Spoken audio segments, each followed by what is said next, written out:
Well, you'd think putting a tooth bar on would be easy, but that's just not how it works. Instead of being just a couple of bolts and we're on our way, it's going to be turning out to be a grinding job with some paint touch-up. And the reason being is that these welds that are on here, there's still one that I haven't touched on, interfere with the slot that this tongue here is designed to go into. So basically the tooth bar gets held up like that on it, so that makes it impossible to bolt it into the holes. So it even mentions it in the manual, although this is for the old tooth bar, so you can see how it's been redesigned, where it used to be just something that clamped around it, and this is actually the edge that's here. So this is a much better tooth bar, but they do say look for high welds on the cutting edge that might need to be ground down slightly. Well, I love that, you buy something and it's almost like $2 with shipping by the time you get the thing, and the customer is expected to correct this, where somebody in the shop could have just taken a moment with a grinder and smoothed these welds out, knowing that probably 95% of the customers will buy a tooth bar.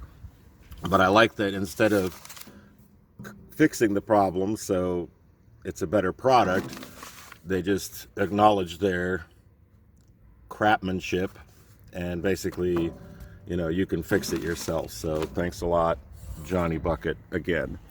So basically I'm gonna have to finish grinding these down, and once we do that, it's gonna be a nice fit on here, but of course these are gonna rust right away, so I'm gonna have to paint them.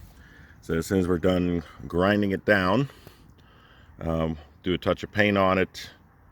Well, first we got to power wash it, then do a touch of paint on it, and then we can put the tooth bar on. And while we're at it, I'd just like to point out the video from the other day where this bracket was put on. I realized that the bracket, the way they show it in the manual, is on the inside and the clip pin is on the inside, but I think that's galactically stupid, because why would you want to put a pin on the inside of a bucket where you can have access to it on the outside? So that's why I did it the way I did, because I also don't want that bracket on the inside. I want to keep the bucket inside as clean as possible. And even these fasteners here, when I repaint this eventually, when it gets screwed up, I might even flip those around just to keep everything smooth on the interior, because you're going to be hauling gravel and rocks and stuff with this, and everything's going to be banging around. So that's just wanted to point out before all the YouTube experts got to me and said, no, you did it wrong, you didn't do it like the book.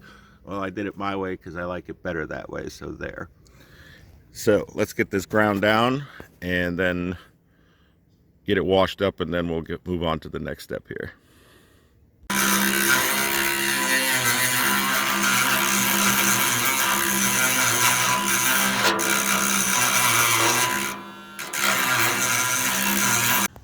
All right, the touch-up paint has dried on it, so we're gonna put the tooth bar right on. Should slide right on with no problems. All right, I've tilted the bucket back so gravity will hold this in place, and you can see that once it's seated properly, everything's gonna line up. So removing that excess material definitely made this happen.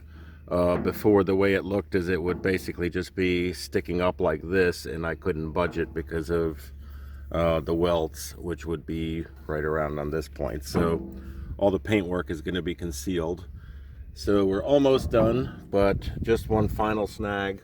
The hole on the outside here is big enough for this bolt, but this little bracket thing is not. So I'm going to have to get a drill out and enlarge that a little bit. So once again, a quality control oversight that they did there. So I guess that's our last obstacle. Drill that out, and this thing's on there. All right, these bolts are a lot harder to get in here than I thought they'd be. So in order to achieve fit, I've had to do a little bit of drilling, and the bolt will fit right through. But that was a lot more work than I thought it'd be. So what we got to do now is just tighten down on the bolts, and we're done. And there you have it, guys, the tooth bar. simple to install, only took 2 bolts and a drill and a grinder, can of paint. But anyway, here we are at the end, and it does look good, and I think it's a fine addition to the bucket. And in fact, I wouldn't have one without it. So despite what a pain in the ass it was to get it on there, I still like it, and I still recommend it, and give it a thumbs up.